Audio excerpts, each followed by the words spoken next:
Now, we have been hearing a lot this week about the UK COVID inquiry and the inner workings of Number 10 during the early days of the pandemic.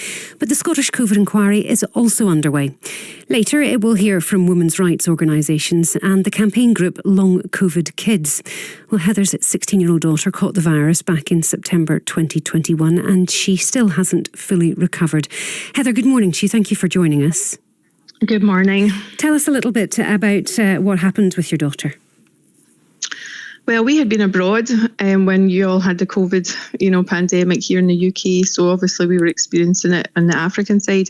And then we arrived back at the end of May 21 for my eldest to do her Nat5s at school. And she got 3 weeks into school in August and got COVID.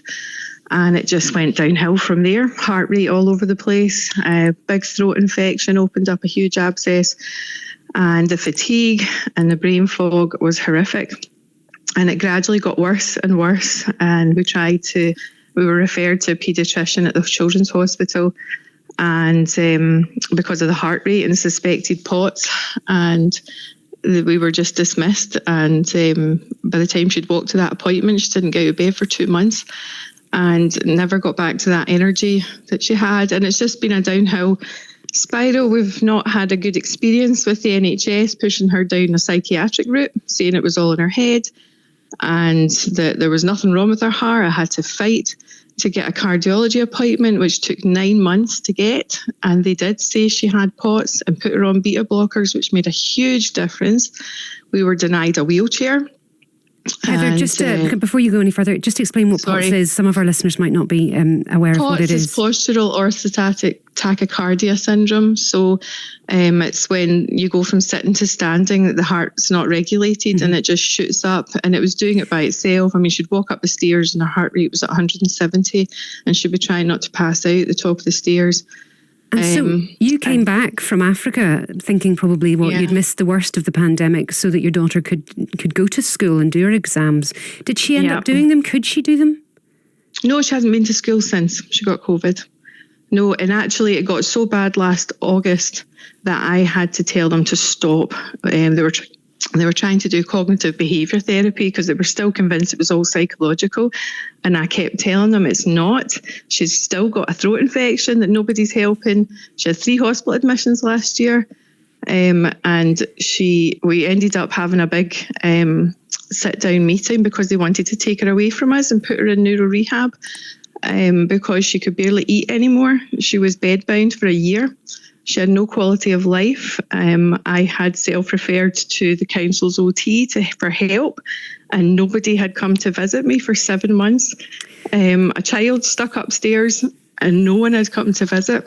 I can hear it. You're very emotional about it, just even talking about it.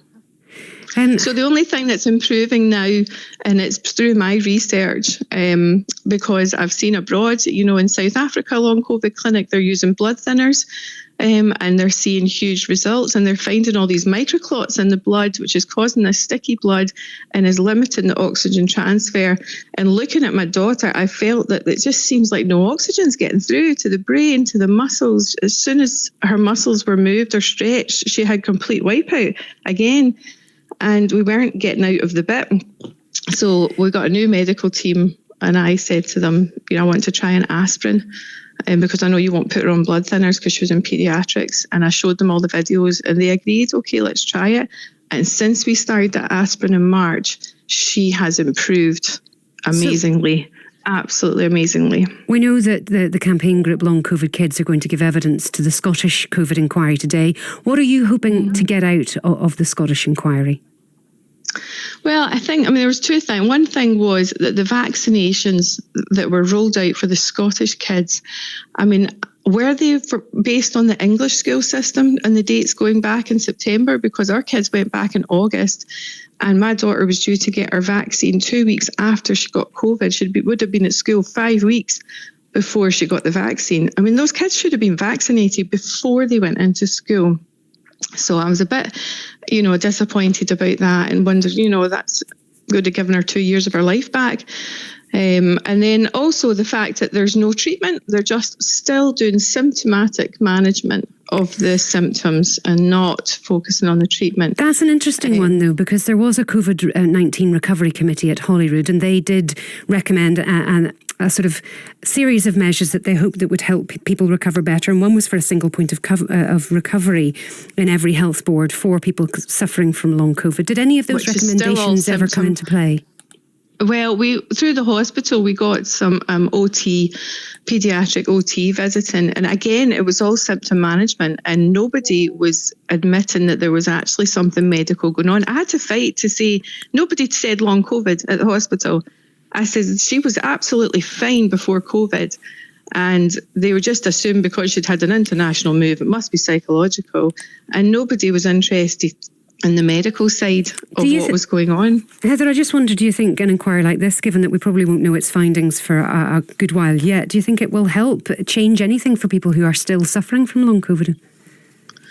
I don't think so, because I think unless they're going to start looking at what they're doing abroad and the treatments and successes that they're seeing, and they start doing some trials and things in this country ASAP, people are not recovering. People have been sick for 2-3 years, really, really sick. And I wish I'd tried an aspirin 2 years ago. I really, really do. But I wouldn't have been allowed because she was under 16. But if there's a problem with the oxygen getting through, it would explain the brain fog, it would explain the fatigue. And it could be actually a fix for so many if it was able to be trialled, especially in kids where they need the GP approval. Well, listen, thank you very much indeed for talking to us about it this morning. We wish you and your daughter well. Heather there, whose 16-year-old daughter is still suffering from long COVID.